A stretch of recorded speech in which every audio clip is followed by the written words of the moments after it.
Welcome back to my kitchen. Today I am not cooking. I don't really enjoy cooking, truth be told. I do cook daily. Do I enjoy it? No. Secrets. Anyhow, so just like I like the least amount of time spent in the gym for the most results, I also want the most results for the least amount of time spent in my kitchen. This is not my favorite place to be. Anyways, this is a recipe hack for chocolate peanut butter bars. So good. You can call them chocolate nut butter bars. I don't often use peanut butter. I am using a version of peanut butter today though because it's what I had. I was trying to get rid of a bunch of ingredients I had left over, and these bars are what came of that. So these are full of healthy fats, full of protein. You can add protein powder into the recipe if you like. I will link below the recipe so you can look at all of that. I didn't add in protein powder today. I wanted more of a dessert type bar, and I didn't too much like the texture of the bars with the protein powder added. But these are full of still healthy fats, still full of protein. They are gluten-free, they are dairy-free, and they're just downright abso-frickin-lutely delicious. You don't have to worry about calories with these. These are no guilt. So I will be back at the end of the video, and until then, have fun watching.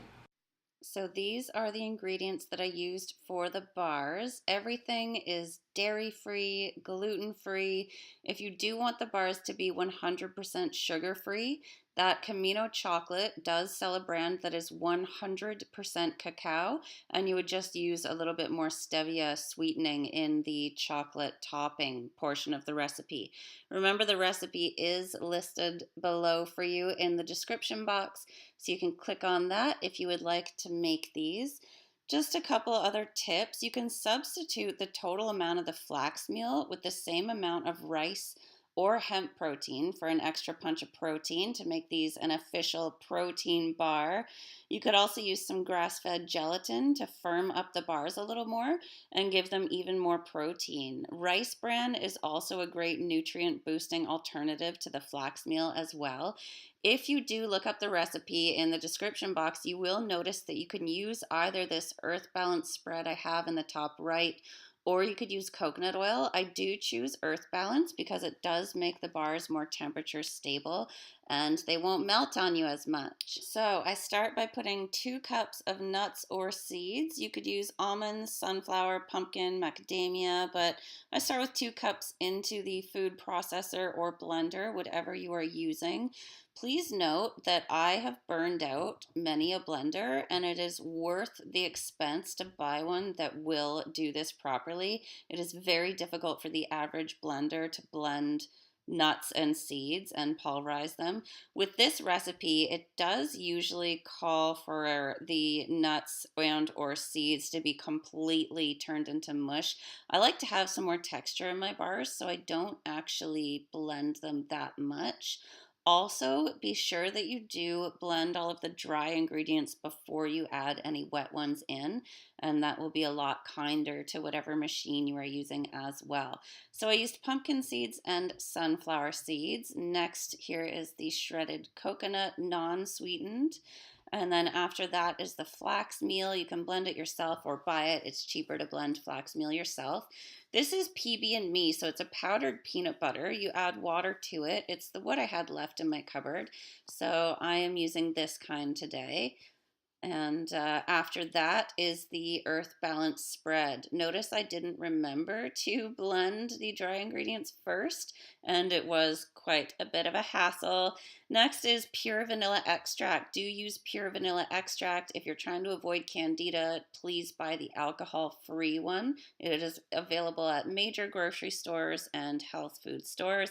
This is 4 packs of stevia. I thought that'd be enough. I'm not a huge sweet fan, so I didn't need too much. Liquid stevia will go a lot farther than the powdered stuff, so just remember that. And now we blend. So this is time-lapsed to show you a much shorter version of how long this did take me because I didn't do dry separate from wet.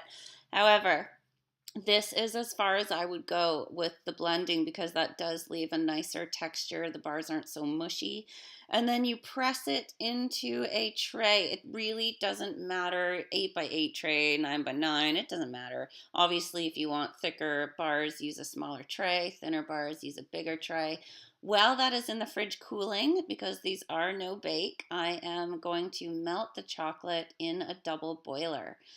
If you are trying to get rid of candida, overgrowth of bad gut bacteria, you will need to use 100% cacao, and then you can just sweeten that with some more vanilla extract in here, as well as some more stevia, whichever form of stevia you are using.